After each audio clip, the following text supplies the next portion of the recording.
एक देश एक चुनाव की जो चर्चा है वो क्यों हो रही है, क्यों देश में एक देश और एक चुनाव की मांग की गई है, और इसमें यह बार बार कहा जाता है कि भाई खर्चा बहुत हो रहा है। यह समझने के लिए 2019 लोकसभा चुनाव के खर्च को जानना बहुत जरूरी है। तो देखिए, जल्दी से हम समझने की कोशिश करते हैं, हम अपने वीडियो वॉल के माध्यम से आपको बताने की कोशिश करते हैं। जरा समझिए इसको, अब तक का सबसे खर्चीला चुनाव 2019 की हम बात कर रहे हैं, 2019 लोकसभा चुनाव की बात कर रहे हैं। तो ये देखिए, ये कुल खर्च हुआ है, यानी कि 60,000 करोड़ रुपए ये खर्च हुए हैं इलेक्शन में इसको कंडक्ट कराने में। और अब तक का सबसे खर्चीला चुनाव जिसकी हम बात कर रहे हैं, एक लोकसभा क्षेत्र की बात कर लें, यानी कि एक एमपी के कॉन्स्टिट्यूएंसी की बात कर लें, तो उसमें आप देखिए लगभग 100 करोड़ का खर्चा है। ये कॉस्ट जो है वो देश बेयर कर रहा है। और मतदाताओं पर खर्च, कुछ चूंकि बूथ तक मतदाता आते हैं तो वहां के अरेंजमेंट की खर्च की बात करें, 15,000 करोड़ जो है वो खर्च हुआ है मतदाताओं की सुविधा के लिए। विज्ञापन भी चुनाव आयोग करता है लोगों को मोटिवेट करने के लिए, लोगों तक पहुंचने के लिए, तो उसमें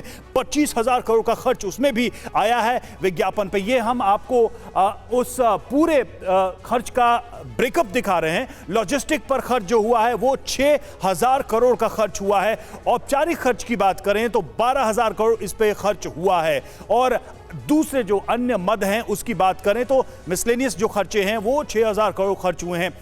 इस तरह से अगर हम डिवाइड कर दें, एक वोट का खर्च कितना होता है, आप देखिए, एक वोट पे खर्च जो है चुनाव जब होता है उस तरीके से तो 700 करोड़ का खर्च लगभग आता है। ये एक स्थिति हम आपको बता रहे हैं कि कितना बड़ा अमाउंट इसमें इन्वॉल्व है। चुनाव आयोग से खर्च की सीमा की बात की जाए, अब तक का सबसे खर्चीला चुनाव यानी 2019 की बात कर रहे हैं तो 12,000 करोड़ की सीमा है, लेकिन हर बार ये सीमा क्रॉस कर जाती है। अब सबसे बड़ी बात यह है इस पूरे मामले में कि ये जो तर्क है कि खर्चीला हो गया है देश का चुनाव, वन नेशन वन इलेक्शन से ये जो खर्च है वो घटेगा। तो अब सवाल ये है कि इसमें किसी भी दल को क्या आपत्ति हो सकती है।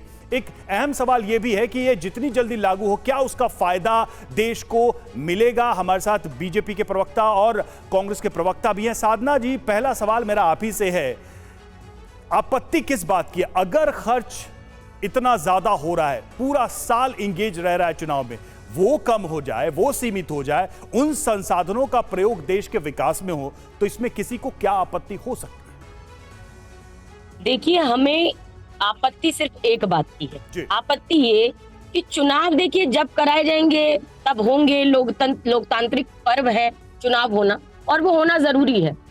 लेकिन सवाल ये कि आप अपनी सहूलियत के हिसाब से चुनाव क्यों करा रहे हैं? क्योंकि आपको नजर आ रहा है कि भारतीय जनता पार्टी के द्वारा किए गए एक भी वादे ना निभाने के बाद अब जनता इनसे त्रस्त हो चुकी है, जनता नाराज है।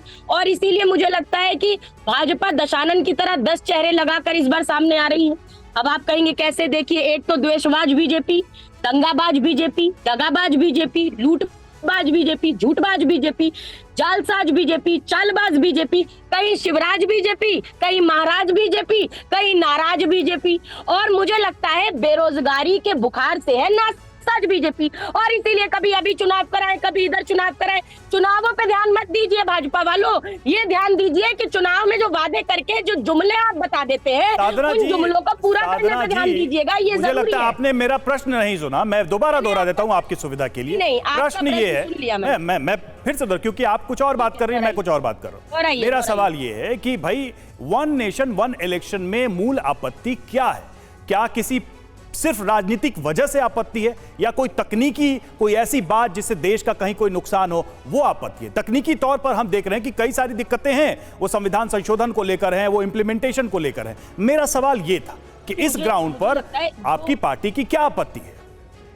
देखिए, जो तकनीकी जितनी खामियां हैं आपने खुद अभी बता दी। दूसरी बात ये कि जिस समय वन नेशन वन इलेक्शन की एक समय बात थी, तो उस समय हिंदुस्तान की आबादी कितनी थी, आज आबादी कितनी है? क्या उस आबादी के हिसाब से वन नेशन वन इलेक्शन अभी हो सकता है? जवाब है नहीं।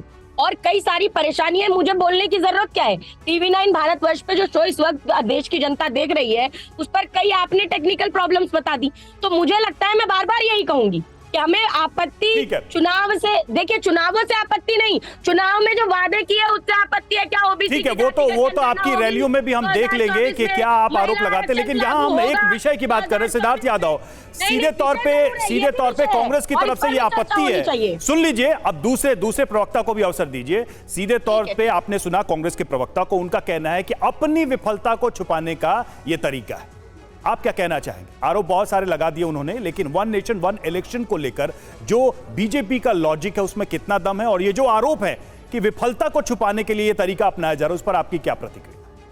देखिए समीर जी, कांग्रेस की सच्चाई हो चुकी है कि वो बिल्कुल धरातल से हट चुके हैं और अब वो ऐसे एक पड़ाव पर आ चुके हैं जब वो देश के लिए कुछ नहीं सोच सकते। वो मात्र राजनीति, अपना दल, अपना नेता, अपना परिवार और इससे ऊपर के उठ करके कांग्रेस के लिए अब कुछ भी नहीं है। क्या समस्या है वन नेशन वन इलेक्शन में? अभी आपने उनसे पूछा तो वो अपना एक हर चैनल पे पढ़ने वाला एक जो स्क्रिप्ट तैयार करके लाई है, वही एक जुमला उन्होंने यहाँ पे मार दिया। पर वास्तव में अगर गंभीर विषय है, देश के लिए कोई चर्चा की जा रही है, अगर हमारे नेता, हमारा दल अपने दल से ऊपर उठ करके देश के लिए कोई बेहतरी का सवाल है उसको लेकर के एक व्यापक चर्चा कर रही है, तो क्यों नहीं कांग्रेस पार्टी उसमें भाग ले सकती? सब लोग जानते हैं, अभी आपके भी शो में बहुत अच्छा विश्लेषण हो रहा था, कम खर्च होगा, गवर्नेंस बेटर होगी, कंटिन्यूड विकास होगा, ये बहुत से फायदे हैं और देश लंबे समय से मांग कर रहा है। Parliamentary committee on law and justice ने बोला था, लॉ कमीशन ने बोला था, हमारे देश में जितना बड़ा खर्च हो रहा है उसको कम नहीं किया जाना चाहिए, क्या उसको विकास पर नहीं लगाना चाहिए? पर कांग्रेस पार्टी ऐसा इसलिए नहीं सोच सकती क्योंकि अगर वो सत्ता में जब भी रही उन्होंने कोई खर्च बचाने के लिए विकास पर तो लगाया नहीं, वो तो जेबें भरी, तभी तो 2G, CWG, जीजाजी हुआ था। पर ये हमारी सरकार है जिसने पिछले 9 सालों में 13.5 करोड़ लोगों को गरीबी रेखा से ऊपर उठाया है, 2.5 करोड़ लोगों के घर में पहली बार बिजली दी है, 13 करोड़ अगर इज्जत घर बने हैं तो महिलाओं के लिए वो एक अवसर निकल करके आया। इसलिए ये हमारे लिए समीर जी, हमारे लिए समीर जी ये चुनावी विषय नहीं है, ये इसका चुनावों से कोई लेना देना नहीं है। देखिए देश का विषय है। देखिए राजनीतिक दल अपनी दृष्टि से देखेंगे और उसे चुनाव से जोड़कर वो जरूर देखेंगे, क्योंकि बात चुनाव की ही है। वो कैसे होगा, क्या होगा, उससे किसको लाभ है, किसको नहीं लाभ है, देश को क्या लाभ है, इन सब पर बहस होगी।